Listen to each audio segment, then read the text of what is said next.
Muhammad Qadiron Abdurrahim SAG MPDI dari Sidoarjo. Mudah-mudahan apa yang beliau sampaikan nanti kita ambil manfaatnya dan kita kerjakan di keseharian kita sehingga ilmunya menjadi ilmu yang bermanfaat di dunia wal akhirah. Namun sebelum kajian kita buka, marilah kita baca basmalah bersama-sama. Bismillahirrahmanirrahim. Pada Ustaz Muhammad Qadiron, monggo dipersilakan. Bismillahirrahmanirrahim. Assalamualaikum warahmatullahi wabarakatuh.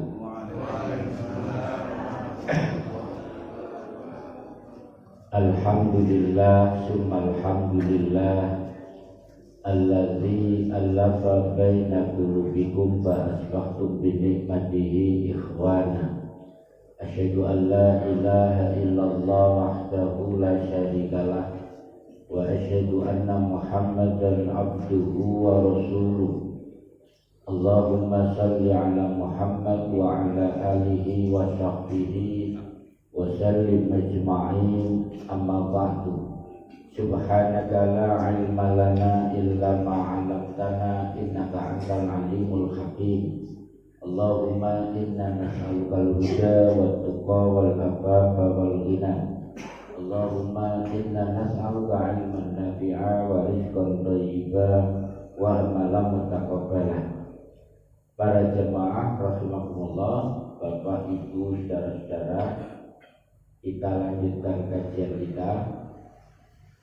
Kita syukuri pagi ini kita bisa hadir di tempat yang insya Allah sangat mulia ini semata-mata karena karunia dari Allah dan nikmatnya.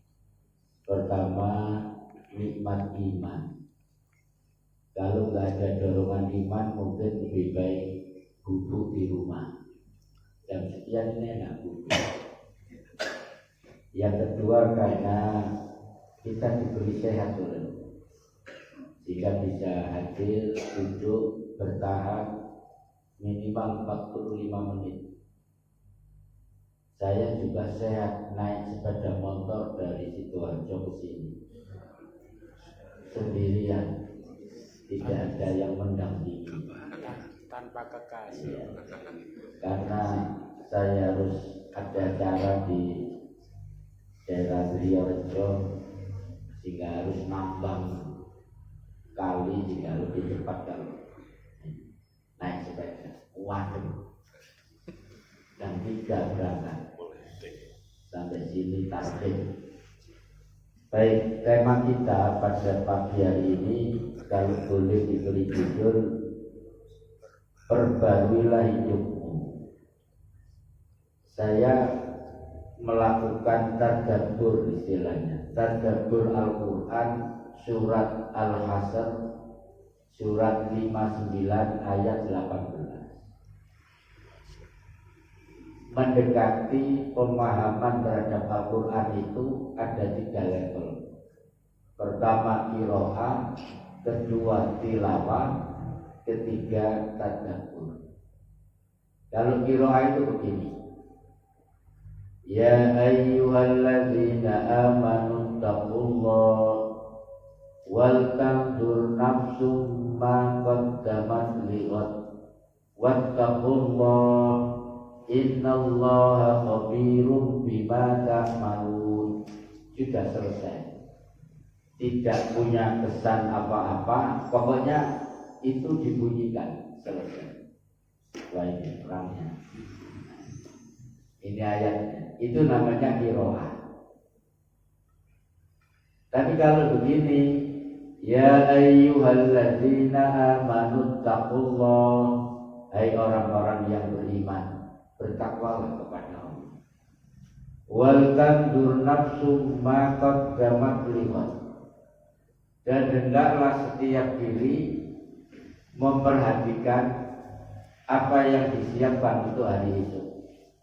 Wattaqullah, dan bertakwalah kepada Allah. Innallaha khabirun bima ta'malun. Sungguh Allah mengetahui apa yang kamu kerjakan.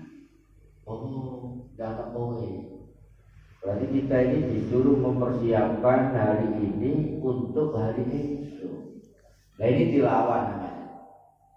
Jadi jenengan membaca kemudian sampai pada makna dari apa yang dibaca. Kalau meningkat lagi namanya tadabbur. Dan itu disebut dalam Al-Quran. Afala yatadabbaruna al-Quran am ala qulubin aqfaluha. Apakah kamu tidak memperhatikan ayat-ayat Al-Quran ini atau hatimu sudah tertutup? Jadi kalau tadabbur itu di atas tilawah. Jadi memahami kandungan Al-Quran yang agak mendalam sedikit.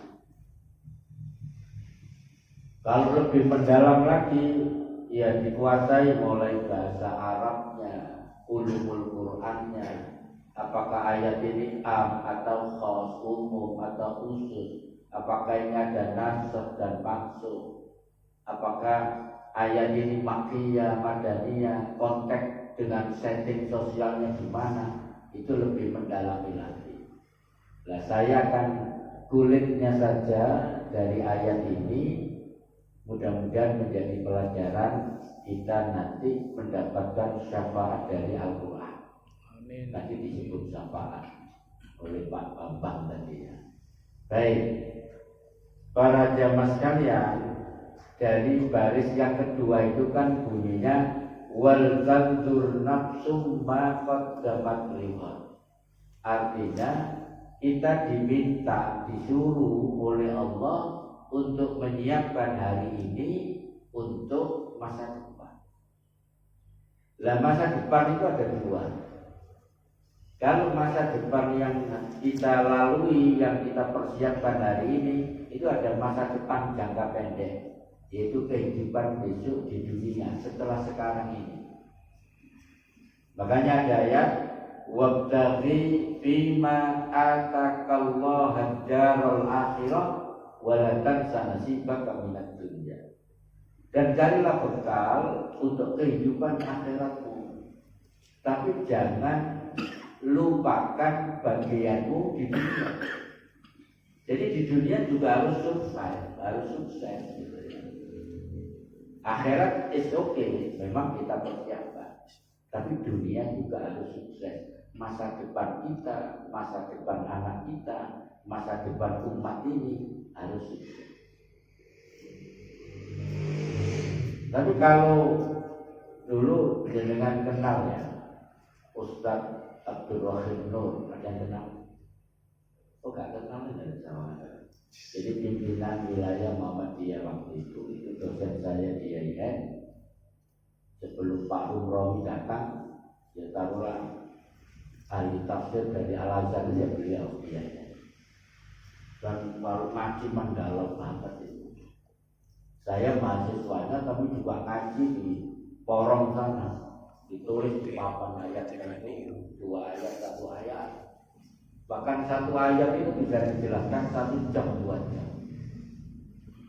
Dan beliau saya ingat sekali ketika memberikan pengajian itu ayat ini apa yang dimaksud walatan sanasi bakal minat dunia. Artinya ada persoalan-persoalan yang mubah seperti air ini kalau kita minum tidak mendapatkan pahala, kalau tidak kita minum juga tidak mendapatkan pahala. Tapi oleh Ustaz Abdul Rahim, bagaimana yang mubah ini punya nilai sunnah, punya nilai ibadah. Itu yang dimaksud walatan sanasi bakal minat dunia. Ini mubah kan, hanya menghilangkan haus. Tapi kalau dikasih suplemen, pertama saya ambil tangan kanan, tidak tangan kiri, maka sudah masuk nilai sunnah ibadah. Kemudian cara minumnya meniru Nabi. Nabi kalau minum itu 3 teguhan, tapi bismillah hamdalah, bismillah hamdalah, bismillah hamdalah, bismillahirrahmanirrahim. Itu Nabi. Tak kasih contoh. Alhamdulillahirabbil alamin. Gambar utara. Bismillahirrahmanirrahim. Alhamdulillahirabbil alamin. Sampai 3 kali. Nek sampai kan gak ini biasa. Kalau itu bahaya sekali, itu dokter tahu itu. Kalau minum itu dengan 3 kali teguhan, itu insya Allah terhindar dari keselak. You know keselak? Lu ada lo orang mati karena keselak. Yang kedua, para jamaah sekalian, kita mempersiapkan hari ini pada yang kedua tadi, yaitu mempersiapkan untuk akhirat. Ini yang penting. Karena akhirat itu lebih utama. Walal akhiratu khairul laka minal ula. Dan akhirat itu khairul laka, lebih baik bagi kamu minal ula, dari yang sekarang, dunia maksudnya. Nah, saya coba jelaskan dengan ini. Kehidupan kita nanti di akhirat itu ada tahapan-tahapan sampai 11 stasiun. Jadi doa kita ramai sampai jam 7. Kok gak ada tanda-tanda sarapan pagi? Ada tak? Ada. Kalau nggak ada bahaya ini. Baik, perjalanan hidup kita yang dimaksud qaddamat liqat di akhirat itu seperti inilah gambarannya. Ada tulisan besar itu Anda di sini, kelihatan Pak? Di dunia maksudnya. Kalau mundur sebelum di sini di alam kandungan. Ini saya agak bahagia sekali hari-hari ini. Cucu saya yang pertama lahir seminggu yang lalu. Makanya istri saya nggak bisa ikut, nanti jam 7 sibuk mandikan cucunya. Malam melehan, nangis jempol. Saya ikut melehan sisa karena sayang cucu, masya Allah. Terus gak sayang cucu mana, ganti ke cucu sekarang. Cucu diikir nasi sementara. Kemudian mundur lagi alam ruh. Jadi kita kalau di dunia itu hanya 3 tahapan: ruh, kandungan, alam dunia. Bahkan kita pernah, jadi ini ilmu ya. Jadi sebetulnya para jamaah sekalian, manusia itu diciptakan Nabi Adam sampai manusia terakhir, itu ruhnya sudah diciptakan dulu. Bahkan pernah berhadapan dengan Allah. Di dalam Al-Quran disebut alastu birabbikum, bukankah aku ini Tuhanmu? Roh ini kita ini jawab waktu itu. Qalu bala syahid. Benar, kami bersaksi. Cuman ketika roh ini ditiupkan ke kandungan, sudah duniawi, lahir ke dunia, lebih duniawi lagi, kesucian roh ini lupa bahwa kita pernah ketemu dengan roh. Oleh karena itu diturunkan Al-Quran, diturunkan Nabi untuk mengajarkan Al-Quran kepada kita agar kita tidak keluar dari on the track roh yang suci, biar kita kembali. Makanya kita ngaji pagi untuk mengembalikan ruh itu supaya tidak banyak lupa kepada Allah. Baik, dunia. Setelah dunia, pos pertama di akhirat, setelah kita mati, sebentar, kita ini akan mati tahu. Siap. Habis pengajian ini siap kalau dipanggil? Siap. Kalau siap tak telepon nih malaikat Israel. Itu kan ada yang bisa telepon malaikat. Itu hebat itu maksudnya. Nah, kematian. Innal mauta, sesungguhnya kematian itu alladzi tafirruna minhu, yang kamu lari takut dari kematian itu. Fa innahu, maka sesungguhnya kematian itu mulaqikum, pasti akan menjemput kamu. Jadi mati. Kullu nafsin dha'iqatul maut, Pak Mutis sedang mengantar jenazah. Setiap orang pasti akan mencicipi apa yang disebut kematian. Jadi kita akan mati. Nah, setelah mati nanti kita ini masuk stasiun pertama namanya alam kubur. Dalam bahasa agama disebut alam barzakh. Di sini sudah ada nikmat kubur, ada siksa kubur. Sudah mulai mengerikan. Nikmat kubur. Liang lahat itu kan 1 meter kali 2 meter lah paling ya. Terus dalamnya berapa itu? Ada 2 meter? Enggak ada. 1,5 meter. Jadi kita ditanam di situ, di tempat yang sempit, yang gelap, tapi tempat ini jadi luas, jadi terang benderang bagi orang yang mendapatkan nikmat. Setelah bangun, didatangi, kalau jenazahnya laki-laki, didatangi orang laki-laki yang tampan, putih, bersih, baunya harum, hitam pekat rambutnya, itu dalam Sahih Muslim. Laki-laki ini kemudian mendatangi jenazah ini kan nggak kenal siapa anda ini. Lalu dia menjawab, saya ini amal baikmu di dunia dirupakan seperti aku ini. Saya tugasnya melayani anda, menjamu anda di tempat ini sampai datangnya hari kiamat. Jadi sudah ada nikmat. Juga ada siksa kubur. Siksa kubur nanti digebuk yang malaikat mungkar dan nakir itu jedar bagi orang-orang yang durhaka kepada Allah. Dan dosa terkecil yang menyebabkan siksa kubur itu adalah pipis gak bersih.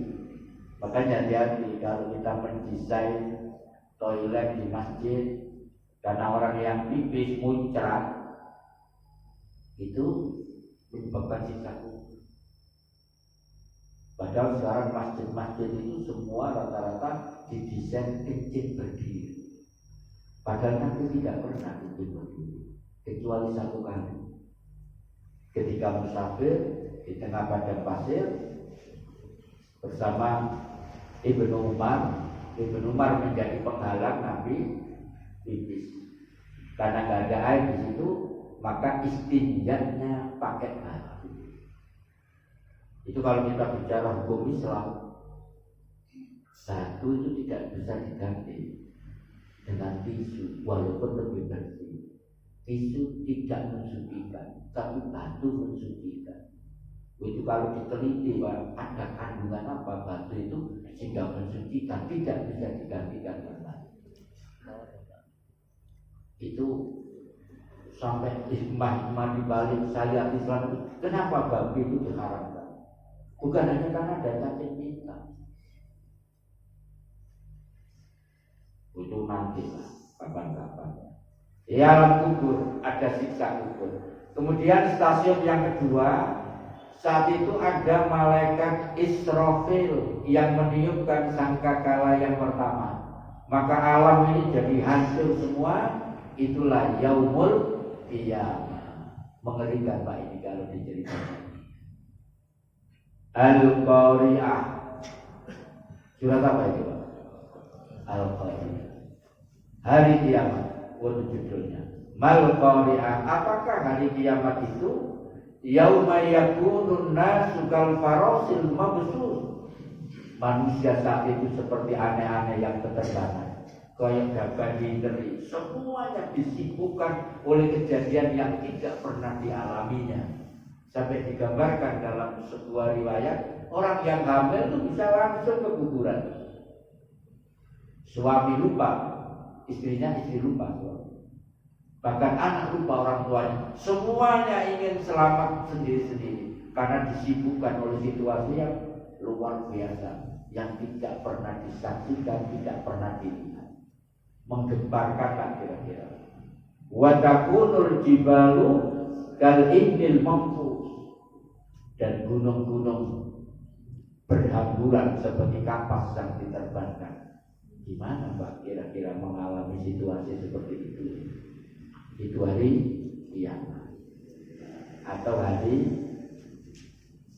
Yaumus Sa'a.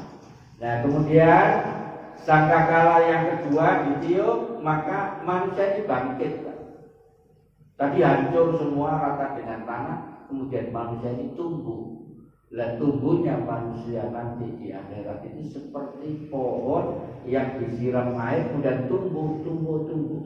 Dari mana? Dari tulang ekornya. Jadi ada manusia itu ada yang begitu dimakamkan sudah hancur Pak, dimakan rayap, dimakan cacing. Kecuali ada memang orang-orang tertentu yang jenazahnya utuh. Pertama, orang yang mati syahid. Yang kedua, orang yang hafal Al-Quran. Itu terbukti Pak. Sampai kalau haji umroh kan diajak mampir ke Jabal Uhud kan. Di situ ada pagar, itu makam. Ada 80 orang yang mati syahid dalam perang Uhud dimakamkan dalam lubang yang sama. Nah, sehingga dijelaskan oleh mutawifnya, ya jadi pagar apa ya? Itu makam. 80 orang itu jadi ditaruh di lubang yang sama. Suatu kali ada ahli warisnya itu ingin memindah ayahnya, dibongkar Pak makam Uhud itu. Ternyata semua jenazah masih segar darah. Tidak ada yang hancur dimakan cacing atau dimakan tanah. Orang yang mati syahid itu kan langsung dimakamkan, tidak dikafani dulu, langsung dimakan. Nah itu ceritanya. Jadi kemudian dibangkitkan semuanya dari mulai Nabi Adam sampai Adam Malik, sampai kita, sampai anak cucu kita, baru nanti digiring di stasiun yang keempat, namanya Padang Maksar. Tak singkat-singkat, soalnya orang 11 ini. Di Padang Maksar ini seluruh manusia dikumpulkan, matahari dipendekkan, sampai dalam riwayat disebutkan keringat orang itu ada sampai ke tumitnya, ada sampai ke lututnya. Di sini juga ada naungan dari Allah yang tidak ada naungan kecuali darinya. Dan yang mendapatkan naungan itu ada 7 kelompok.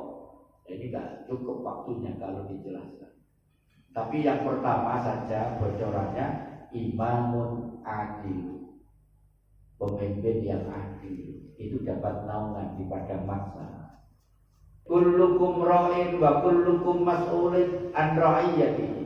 Setiap kamu adalah pemimpin dan akan dimintai pertanggungjawaban atas kepemimpinan kamu. Suami pemimpin bagi keluarganya, istri juga pemimpin. Wal mar'atu ra'iyatun, juga sama, dimintai pertanggungjawab.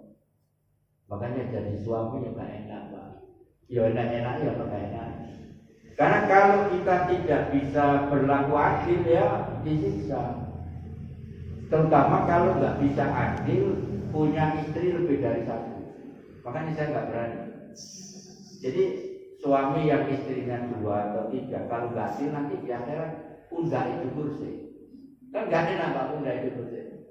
Makanya macam-macam sih sampai tenang malam. Tenang dari aku. Iya.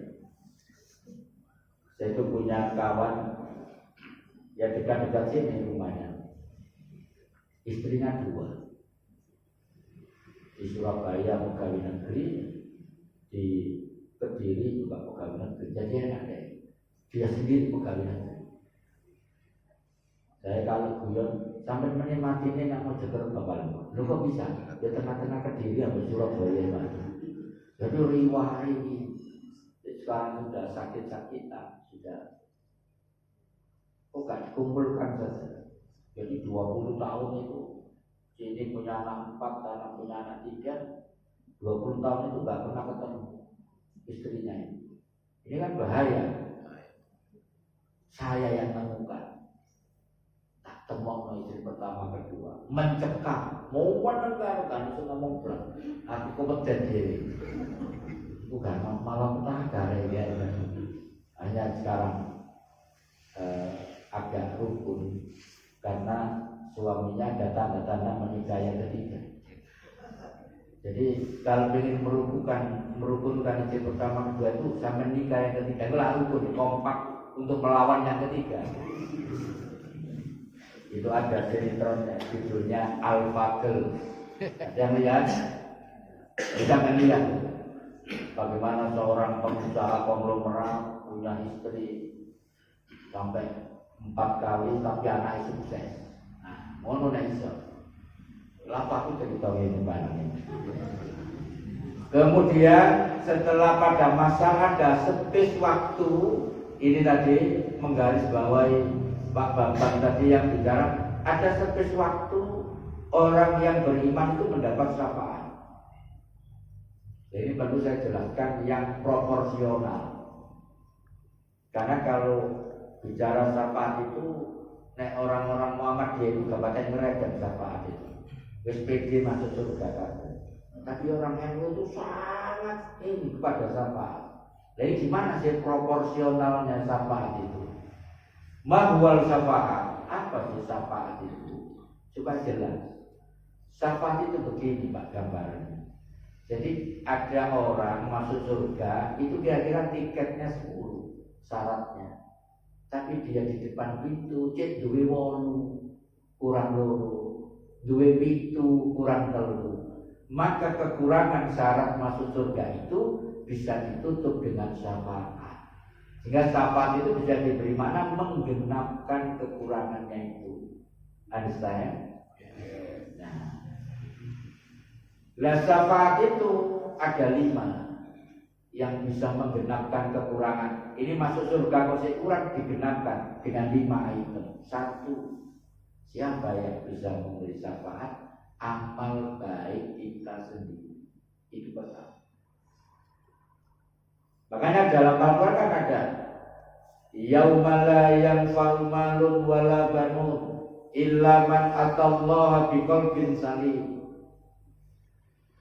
Ingatlah suatu hari harta dan anak-anak tidak berguna kecuali orang-orang yang datang kepada Allah dengan membawa hati yang bersih, hati yang salim, hati yang tunduk kepada Islam. Itu amal soleh kita, terutama kebersihan hati. Itu yang menyelamatkan. 2, siapa yang bisa memberi syafaat? Rasulullah jelas. Bagi siapa? Orang yang cinta kepada Nabi dan ittiba kepada Nabi. Lah bukti cinta itu rela berkorban. Saya bilang sama istri saya, I love you sehari 50 kali. Tapi kata belanjani, ini berarti saya tidak berkorban. Cintanya palsu. Ngomong cinta kepada Nabi, tidak ittiba kepada Nabi, ya palsu. Cinta Nabi buktinya melaksanakan sunnah-sunnah Rasulullah.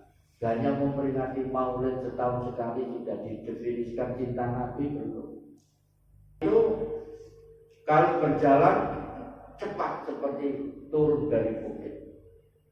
Ya kita etos kerjanya tinggi dong. Itu mana?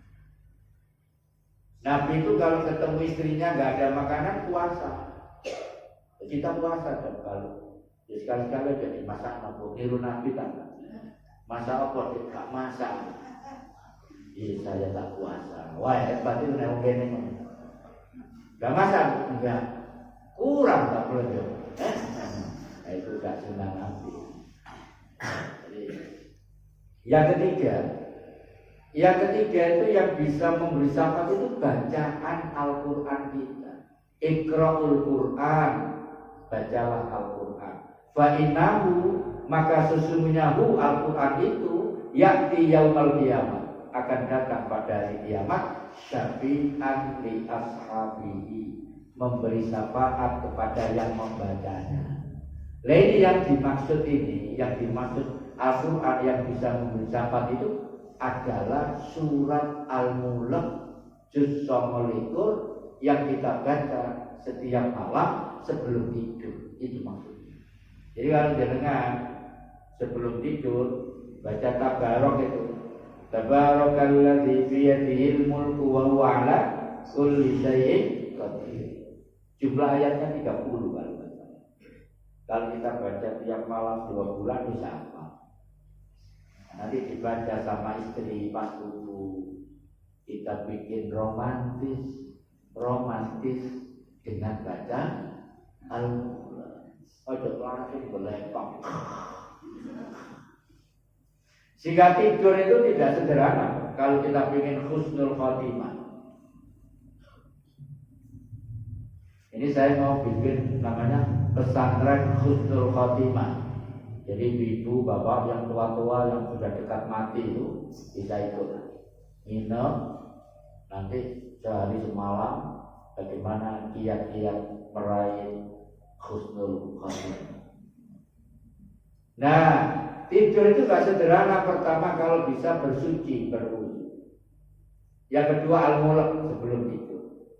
Kemudian membaca kulhu 3 kali, al-falaq 3 kali, an-nas 3 kali di tempat terus diusapkan ke seluruh tubuh. Ini sunnah Rasul. Bahkan Nabi kalau capek, Aisyah yang membaca dan mengusap ke seluruh tubuh Nabi. Itu disebut dalam tafsirnya Buya. Jadi jangan terus ibu kau merawat. Jadi langsung sudah dilakukan dulu baru pilihan itu. Nah itu. Yang ketiga, yang keempat baru baca Bismika Allahumma ahya wa bismika wa amut. Yang kelima disunahkan menghadap kiblat. Kalau miring begini lagi itu tidurnya. Lah kalau 5 sebelum tidur itu kita lakukan, kira-kira nek mati, kira-kira husnul khotimah pas husnul khotimah. Saya yakin husnul khotimah. Tapi nek langsung dari kerja katolikal, ya minimal berwudu. Nah itu tidur itu begitu. Nah, kita menghindari. Dalam riwayat disebutkan orang yang mati dadah itu kategori kurang baik. Artinya durung apa-apa wis mati, durung donga, durung itu kalau bisa dihindari. Makanya sebelum tidur kita melakukan pola 5 tadi yang mungkin bisa menjamin kita husnul khotimah. Kembali ke syafaat. Yang nomor berapa tadi? Yang amal kita Rasulullah baca Al-Quran. Dan yang keempat yang bisa memberi syafaat itu adalah kalau kita punya anak kerabat yang hafal Al-Quran 30 juz. Ada nggak yang punya? Anak yang bisa hafal sampai tembus 30 juz itu bisa mensyafaati 60 kerabatnya. Saya nggak punya anak yang hafal Al-Quran 30 juz. Tapi saya punya 2 keponakan yang hafal. Tak hitung-hitung 60 aku katut. Nah lumayan aman itu saya. Makanya tak dorong, tak sangoni, tak bantu kalau balik ke pondok. Nah itu. Yang kelima, yang bisa memberi syafaat itu kalau kita mati, yang mensolati 40 orang minimal. Mamin muslimin yang mutu. Tidaklah ada seorang muslim yang mati, ada orang muslim mati. Fayaqumu ala janazatihi arba'una rajulan.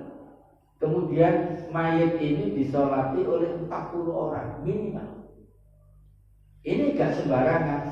La yusriku nabi syai'an. 40 orang ini tidak pernah terpapar dosa syirik.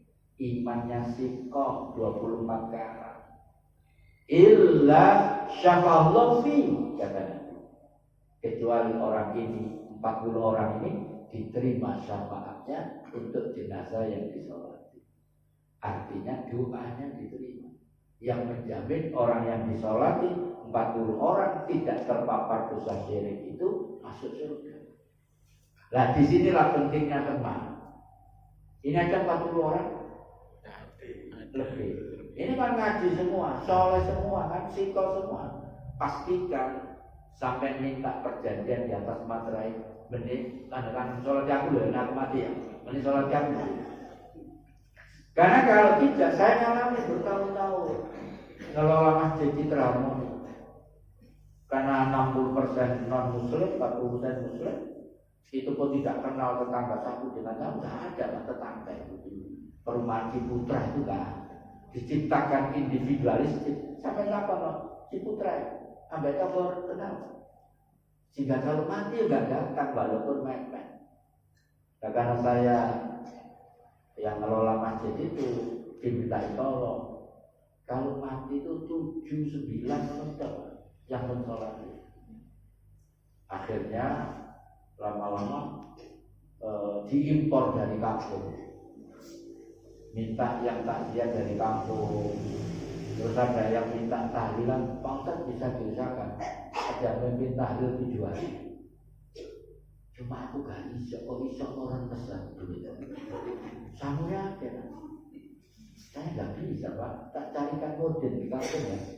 Bisa 7 hari minta 20 orang, dan 7 hari minta 30 orang. Yang minta lumayan, yang hari dia amplop yang tahlil ini. Terus 7 harinya dikasih sarung biasanya, dikasih berkat yang gede. Bayang nonnya aku bisa memimpin dan ini orang Mesir aku. Akhirnya saya maklari, saya kan aktif di ketakmiran ya. Yang berikutnya, jadi 5 yang bisa memberi syafaat. 1 amal kita, 2 Rasulullah, 3 baca Quran kita, 4 kerabat kita yang hafal Al-Quran, 5 kita disolati 40 ketika mati. Itu gak enak nih ngomong mati, gak enak Pak. Itu dimati. Baru hisab. Dihisab. Hisab ini juga mengerikan. Makanya Sayyidina Umar pesan, hasibu anfusakum qabla tuhasabu. Maksudnya hisablah dirimu dulu di dunia sebelum nanti dihisab di akhirat. Apa yang dihisab? Seluruh amal baik, amal buruk kita. Komputerisasi Allah itu tidak akan bergeser untuk keliru. Tapi yang paling utama dihisab itu 4. Kalau ini lolos, yang lain insya Allah lolos. Sampai nilai-nilai Bu. 1 umur. Ini pernah saya sampaikan insya Allah. Saya baca cepat. An umrihi bima afnahu. Umurmu untuk apa kamu pergunakan? Maka umur ini jadi penting Pak. Karena kita ini umatnya Nabi Muhammad yang pendek-pendek umurnya, harus apa ya, melakukan produktivitas amal soleh supaya nanti ketika dihisab itu banyak. Makanya Nabi mengatakan khairun nas man tola umruhu wa hasuna amaluhu. Manusia yang terbaik itu nek umur bertambah, tambah tua, tambah api, dan tambah tua, tambah pencilan. Tua gak tua dari orang kampung saya. Terus tua sih apa? Petakilan. Saya itu misi rutin di dekat sini, ada itu menarik. Jadi ada duda itu bonceng perempuan ikut ngaji, bukan istrinya. Lupa siapa itu? Ya ini jajak ngaji dulu nanti maunya saya jadi kaget. Ya jadi gonceng sih lupa, menenek wis sak mobil tutur terus goncengan. Wah parah, padahal itu tua. Jadi tua petakilan ini. Yang kedua apa? Masa muda. Masa muda kita dulu seperti apa kira-kira?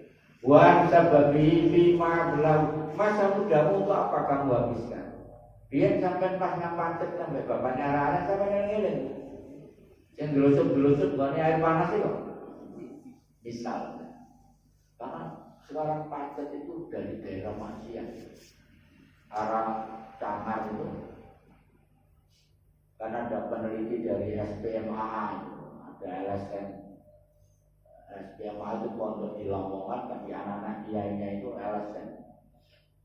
Sama-sama dapat proyek dengan saya dulu. Saya itu paham LSM karena kerja 11 tahun di LSM. Di namanya Plan Internasional. Di orang Barat itu Pak, ini kita itu kalah ya. Sayangnya nggak Islam. Jadi orang Barat itu ngurusi, ngurusi WTS yang ada di Indonesia.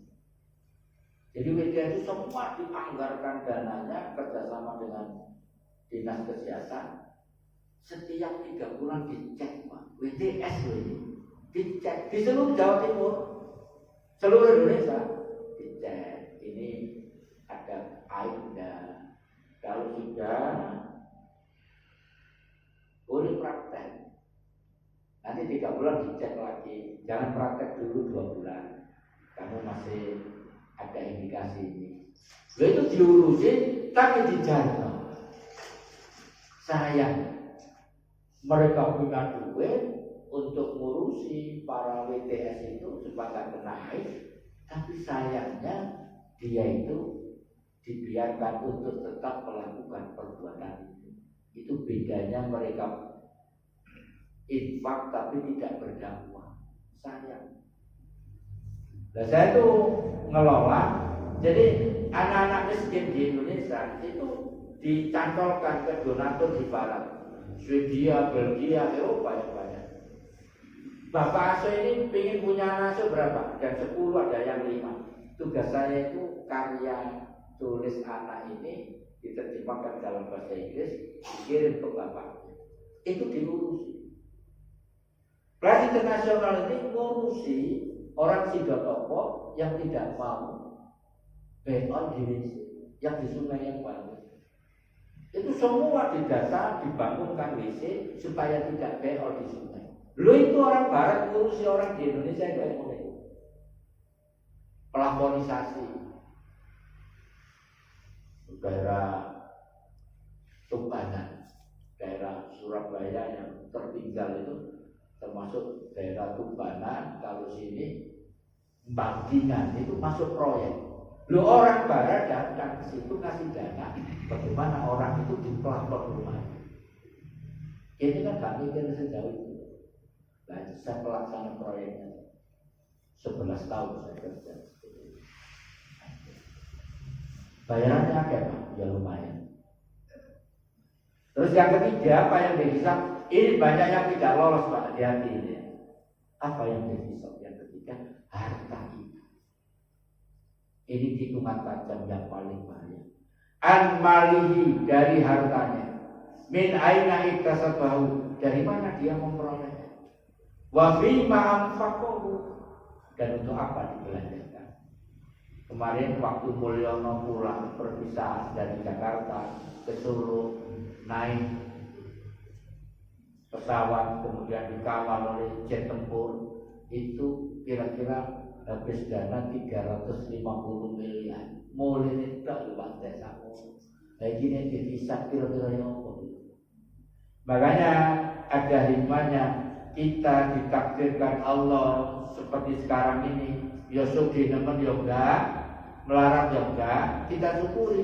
Enggak dikai temen miliatan, gak gelem ngaji sampai kira-kira, gak koper. Apalagi sampai T. Karena ini ujian terberat itu ada triple tak.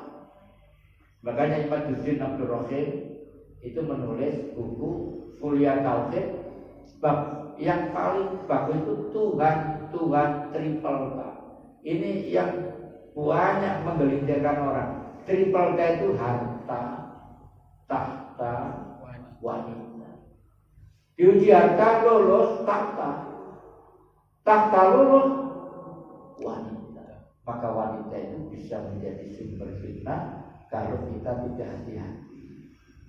Dari situlah kalau ada orang tua yang punya anak perempuan 3, anak saya perempuan 4 itu, lewat 1. Orang tua yang berhasil mendidik 3 orang anak perempuannya dengan sabar, dijamin masuk surga. Kenapa tidak berlaku kepada anak laki-laki? Karena fitnahnya lebih besar. Sampai ditawar oleh Nabi, ya Rasulullah, kalau 2 anak perempuan apakah juga masuk surga? Nah, berarti punya 2 anak perempuan saja yang sabar mendidiknya, berhasil menjadi anak yang sholihah, itu masuk surga. Kenapa? Saya ngalami. Anak saya yang pertama nikah tanpa pacaran, alhamdulillah. Rasanya selesai anak pertama, lulus. Anak yang kedua kawin tanpa pacaran, pakai ta'aruf dua-duanya. Alhamdulillah dalam hati saya berhasil. Anak ketiga ini belum. Saya baru menolak lamaran seorang laki-laki. Yang pertama, ono maklari. Ya kalau dewe, anu ki arah itu alhamdulillah duwe pekerjaan mapan, duwe omah dhewe duwe mobil. Bapak itu ono kawasan kono paling sugih. Tak tunggu informasinya. Ini gimana? Soalnya apa tidak? Gak metu zaman itu. Ya namanya saya orang tua kan harus bijak menjawab. Iku aja. Kongkong gawe CV, nanti CV ya. Kurikulum vitae untuk sebelum tahu. Siapa nih gak enak? Lampusnya ada CV itu kan bisa dibuat. Elet kayak api kan nggak bisa. Kok gak enak ya ngomong. Catatan satu. Tiba-tiba dia datang tanpa babi jubah, dia datang ke rumah saya, bapak ibunya sama laki-lakinya. Kok delalah saya itu saya ketiduran. Saya itu punya gua di atas. Kalau sudah itu nggak kerumu memang. Anak-anak nggak ada semua. Ternyata di foto rumah saya, kilo aku wis nang omahe gak dibuka no pintu. Aduh. Padahal nggak dengar tidak. Itu nggak konfirmasi, telepon mau datang kan. Terus yang ketiga, saya konfirmasi apa ketemu dulu calonnya ini ketemu yang kita ngobrol. Gak mau dia minta anak saya yang ketemu sama calonnya ini tidak ketemu no kafe. Loh, jero ini urusannya. Langsung saya bilang, mohon maaf, mungkin tidak sepupu kalau dia sama anak saya. Saya doakan mendapat jodoh yang lebih baik dari anak saya. Hubungannya kita cukupkan sekiannya, tak wes buyar. Tak gampang pak, fitnah juga. Lolah kau ini makhluk itu dia memang cerita. Sampai mana tadi? Sampai hisab. Yang terakhir apa tadi hisabnya? Harta. Kemudian yang keempat apa yang dihisab? Ini yang mengenai waktu dewi. Kurang berapa menit sih waktunya? Kurang 5 menit. Tak tuntas naik. Yang keempat yang dihisab adalah ilmihi bima amaluhi. Ilmu yang Anda miliki sudah berbuat apa untuk masyarakat? Ilmu untuk menipu, apa ilmu untuk membantu, itu sudah bisa. Makanya gak enak-enak juga jadi orang berilmu itu. Ada yang ustaz itu pasang tarif harus. Jadi yang di YouTube itu Pak yang sampai viralan itu, begitu saya tahu ternyata begitu manajemennya tidak seperti yang diucapkan. Ada penceramah dokter yang populer itu, saya bantu gini-gini. Begitu diundang langsung ditentukan tarifnya. Harus dijemput, diantar, tarifnya sekian. Sampai minumnya ditentukan, harus begini. Harus racun dan madu minumnya, dicampur jadi satu. Enggak, aku ngarang dewi. Baru penyerahan amal, saya persingkat. Setelah hisab ada penyerahan amal rapot lah gambaran. Apa dalilnya? Kalau sampai rajin baca Yasin, enggak rajin ya. Surat Yasin ayat 12. Inna nahnu nuhyil mauta wa naktubu ma qaddamu wa atharu. Inna nahnu nuhyil mauta. Sesungguhnya aku yang menghidupkan kamu setelah mati. Di akhirat hidupkan. Wa naktubu ma qaddamu, dan mencatat seluruh amal perbuatanmu selama di dunia. Dicatat. Rapor. wa asarahum, dan bekas-bekas amal. Apa sih Pak asar itu? Bukan waktu asar. Saya duduk di sini ya.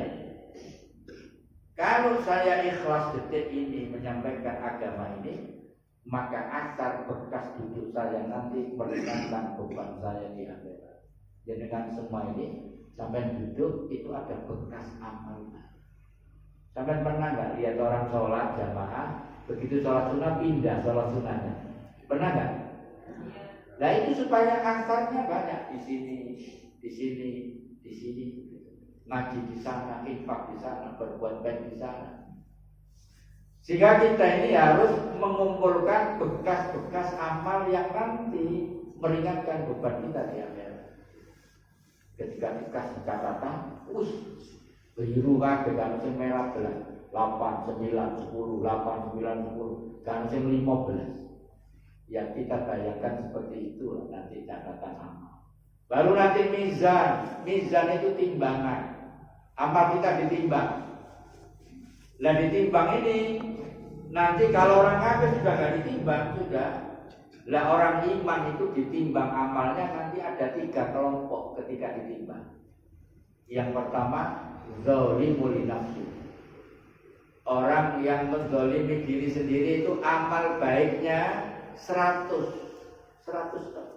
amal buruknya 1000. Apakah masuk surga? Masuk, tapi masuk neraka itu. 1 hari di neraka sama dengan 1000 tahun itu.